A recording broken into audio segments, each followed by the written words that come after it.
রবীন্দ্রনাথ ঠাকুরের সম্বন্ধে তার জীবনী নিয়ে একটু বলি আমি। রবীন্দ্রনাথ ঠাকুরের জন্মদিন পালন হচ্ছে। ছোট ছোট ছেলে মেয়েরা ভাগবতপুর প্রাইমারি স্কুলে আবৃত্তি করল, নাটক করলো। এবার আমি তার জীবনী সম্বন্ধে দু এক লাইন বলি, যেটা না বললেই না। রবীন্দ্রনাথ ঠাকুরের তো জন্মদিন তোমরা সবাই জানো, 1861 খ্রিস্টাব্দের 7ই মে, আর বাংলাতে 1268 সালের 25শে বৈশাখ তিনি জন্মগ্রহণ করেছিলেন। পরেও লেখা আছে 25শে বৈশাখ। এই 25শে বৈশাখে জন্মগ্রহণ করেছিলেন বলে আজকে বা আমরা হয়তো জন্মগ্রহণ করিনি, তার আগে থেকেই 25শে বৈশাখ পালন হয়েছে।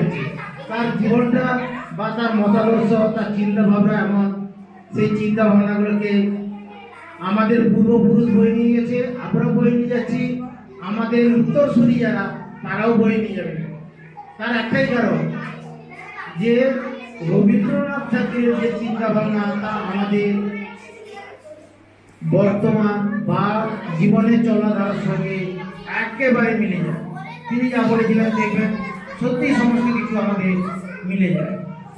তিনি যখন বর্ষা হচ্ছে বর্ষার গান, বর্ষার কবিতা, শরতের সময় শরতে, আবার বসন্তের সময় বসন্তের কবিতা গান হয়ে তার প্রচন্ড গান, যেটা আমরা কয়েকদিন আগে বসন্তকালে কবিতা আবৃত্তি করলাম, বসন্তের গান করলাম, বসন্তের নাচও করি। সুতরাং বৈশাখ, এখন বৈশাখে তার অজস্র অসংখ্য কবিতা, গান, নাচ, সমস্ত কিছু, নাচের উপযোগী যে গানগুলো তার কবিতা।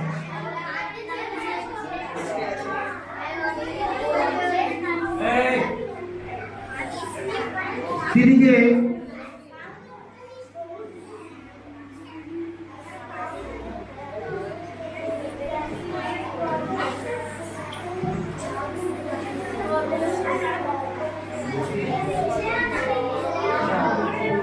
যে নোবেল পুরস্কার পেয়েছিলেন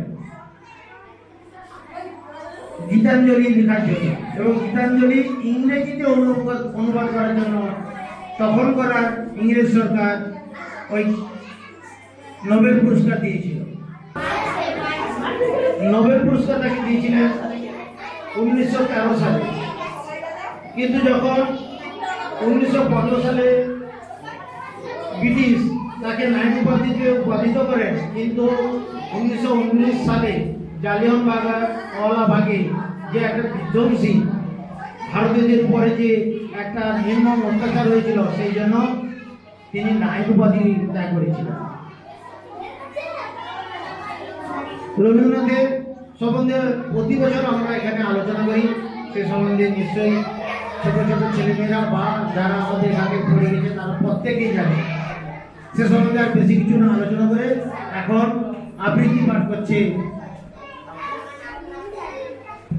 রুহি পারভি। কবি রবীন্দ্রনাথ ঠাকুর বহুদিন ধরে বহু কষ্ট বহু পায়ে করে বহু দেশ ঘুরে দেখিতে গিয়েছি পর্বতমালা, দেখিতে গিয়েছি সিংহ, দেখা হয় নাই চোখে মেলিয়া, ঘর হতে একটি শিশির ওপরে একটি শিশির ডুবে। নমস্কার।